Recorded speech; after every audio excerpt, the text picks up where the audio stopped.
ಅಂತಂದರೆ ಅದು ಸಾರ್ವತ್ರಿಕವಾಗಿರಬೇಕು, ಎಲ್ಲರೂ ಈಕ್ವಾಲಿಟಿಯನ್ನು ಅಲ್ಲಿ ತೋರಿಸುವಂತಾಗಬೇಕು, ಜಾತಿ ಮತ ಪಂಥಗಳನ್ನು ಮೀರಿ ಶಿಕ್ಷಣವನ್ನು ಕೊಡುವಂತಾಗಬೇಕು ಅನ್ನೋ ದೃಷ್ಟಿಯಿಂದ ಎಲ್ಲವನ್ನೂ ವ್ಯವಸ್ಥೆ ಮಾಡಿಕೊಂಡಿದ್ರೆ ಅದಕ್ಕೋಸ್ಕರವೇ ಒಂದು ವಸ್ತ್ರ ಸಂಹಿತೆಯನ್ನು ಜಾರಿಗೆ ತೆಗೆದುಕೊಂಡು ಬಂದು ಆ ವಸ್ತ್ರ ಸಂಹಿತೆ ಅಡಿಗೆ ಎಲ್ಲರೂ ಸಮಾನವಾಗಿದ್ದಾಗ ಈ ಹಿಂದೆ ಹಿಜಾಬ್ ಹಾಕ್ಕೊಂಡು ತಿರುಗಾಡುವಂಥ ಗಲಾಟೆಯನ್ನು PFI ಶುರು ಮಾಡ್ತು. ಆ PFI ಬೆಂಬಲಿಗರಾಗಿದ್ದಂಥ ಸಿದ್ದರಾಮಯ್ಯನವರು ತಮ್ಮ ಅವಧಿಯಲ್ಲಿ PFIನ ಕೇಸುಗಳನ್ನೆಲ್ಲ ತೆಗೆದಿದ್ದಂಥ ಸಿದ್ದರಾಮಯ್ಯನವರು ಈಗ ಅಧಿಕಾರಕ್ಕೆ ಬಂದೊಡನೆ ಯಾವುದನ್ನು PFIನವರು ಒಂದು ಗಲಾಟೆಯಾಗಿ ಶುರು ಮಾಡಿದ್ರು ಅದಕ್ಕೆ ಮತ್ತೆ ಬೆಂಬಲ ಕೊಟ್ಟಿದ್ದಾರೆ. ಇದು ಬಹಳ ದುರಂತಕಾರಿ ಸಂಗತಿ ಅಂತ ನನಗನ್ಸುತ್ತೆ. ಮತ್ತು ನನಗಿರೋದೇನು ಬಹಳ ಬೇಸರದ ಸಂಗತಿ ಅಂತಂದರೆ ಕಾಂಗ್ರೆಸ್ ಬಂದಾಗಲೆಲ್ಲ ಮುಸಲ್ಮಾನರನ್ನ ಏಜ್ ಓಲ್ಡ್ ಟ್ರೆಡಿಷನ್ಗೆ ವಾಪಸ್ ತಳ್ಳುತ್ತೆ. ನರೇಂದ್ರ ಮೋದಿಯವರು ಬಂದು ಈ ದೇಶದಲ್ಲಿ ಮುಸಲ್ಮಾನರ ವಿರುದ್ಧ ಇದ್ದಂಥ ಅಥವಾ ಹೆಣ್ಮಕ್ಕಳ ವಿರುದ್ಧ ಇದ್ದಂಥ ಟ್ರಿಪಲ್ ತಲಾಖನ್ನು ತೆಗೆದ್ರು, ಅವರಿಗೆ ಸ್ವಾತಂತ್ರ್ಯವನ್ನು ಸ್ವಾಭಿಮಾನವನ್ನು ತುಂಬುವಂಥ ಪ್ರಯತ್ನ ಮಾಡಿದರು. ಹಾಗೆ ಇಲ್ಲಿ ಕೂಡ ಕರ್ನಾಟಕದಲ್ಲಿ ಹಿಜಾಬನ್ನು ನಿಷೇಧ ಮಾಡಿ ಹಿಜಾಬನ್ನು ನೀವು ಕಾಲೇಜಿನ ಒಳಗೆ ಬಂದ ಮೇಲೆ ತೆಗೆದುಬಿಡಿ, ಅದನ್ನು ಹೊರಗಡೆವರೆಗೂ ಇರಲಿ ಅನ್ನುವಂಥ ಪ್ರಯತ್ನವನ್ನು ಮಾಡಿದರು. ಆದರೆ ಈಗ ಮತ್ತಿವನ್ನೆಲ್ಲ ತರುವ ಮೂಲಕ ಆ ಹೆಣ್ಣು ಮಕ್ಕಳಿಗೆ ಆ ಶಿಕ್ಷೆಯನ್ನು ಕೊಡ್ತಿದ್ದಾರಲ್ಲ, ಅದು ಸಿದ್ದರಾಮಯ್ಯನವರು ಮುಸಲ್ಮಾನರಿಗೆ ಮಾಡ್ತಿರುವಂಥ ಅನ್ಯಾಯ ಅಂತ ಮುಸಲ್ಮಾನರು ಅರ್ಥ ಮಾಡ್ಕೋಬೇಕು ಅಂತ ನನಗನ್ಸುತ್ತೆ.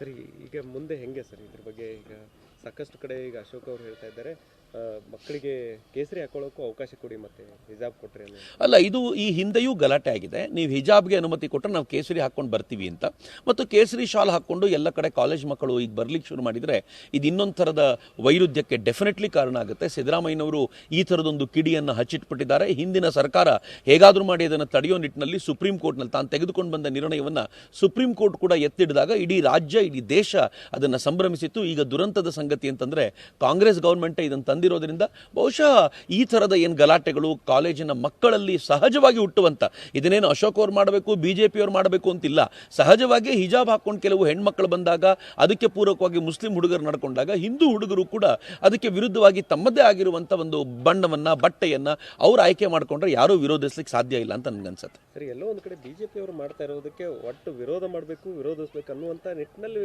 CM ಅವರು ಹೋಗ್ತಾ ಇದ್ದಾರೆ ಅಂತ ಸಿದ್ದರಾಮಯ್ಯನವರು ತಾವು ಬಂದ ಅತ್ಯಂತ ಕಡಿಮೆ ಅವಧಿಯಲ್ಲೇ ನನಗನ್ಸುತ್ತೆ ಇಡೀ ದೇಶದಲ್ಲಿ 6 ತಿಂಗಳೊಳಗೆ ಅಧಿಕಾರಕ್ಕೆ ಬಂದ 6 ತಿಂಗಳಿಗಿಂತ ಕಡಿಮೆ ಅವಧಿಯಲ್ಲಿ ಜನರಿಂದ ತಿರಸ್ಕಾರಕ್ಕೆ ಒಳಗಾಗಿರುವಂಥ ಮತ್ತೊಂದು ಸರ್ಕಾರ ಈ ದೇಶದಲ್ಲಿ ಇರಲಿಲ್ಲ ಅಂತ ಸಿದ್ದರಾಮಯ್ಯನವರ ಸರ್ಕಾರ ಹಂಗಾಗೋಗಿದೆ.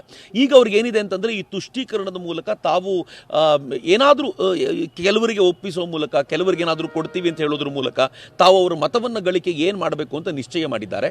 ನಮಗೆ ಈ ಹಿಂದೆಯೂ ಗೊತ್ತಿದೆ 10,000 ಕೋಟಿ ರೂಪಾಯಿ ತೆಕ್ಕೊಡ್ತೀನಿ ಅಂತ ಸಿದ್ದರಾಮಯ್ಯನವರು ಹೇಳಿದರು. ಎಲ್ಲಿಂದ ತೆಕ್ಕೊಡ್ತಾರೆ? SCಗಳ ಫಂಡಿಂದ ತೆಕ್ಕೊಡ್ತಾರೆ, OBC ಫಂಡಿಂದ ತೆಕ್ಕೊಡ್ತಾರೆ, ಹುಡುಗರಿಗೆ ವಿದ್ಯಾರ್ಥಿಗಳಿಗೆ ಕೊಡಬೇಕಾದ ವಿದ್ಯಾರ್ಥಿ ವೇತನವನ್ನು ತಡೆಯುವಂಥ ಪ್ರಯತ್ನ ಮಾಡ್ತಿದ್ದಾರೆ. ಇವೆಲ್ಲವನ್ನು ನೋಡಿದ್ರೆ ನನಗನ್ಸುತ್ತೆ ಸಿದ್ದರಾಮಯ್ಯನವರು ಒಂದು ರಾಂಗ್ ಪಾತಲ್ಲಿ ನಡೀತಾ ಇದ್ದಾರೆ. ಕರ್ನಾಟಕಕ್ಕೆ ಡೆಫಿನೆಟ್ಲಿ ಒಳ್ಳೇದಲ್ಲ.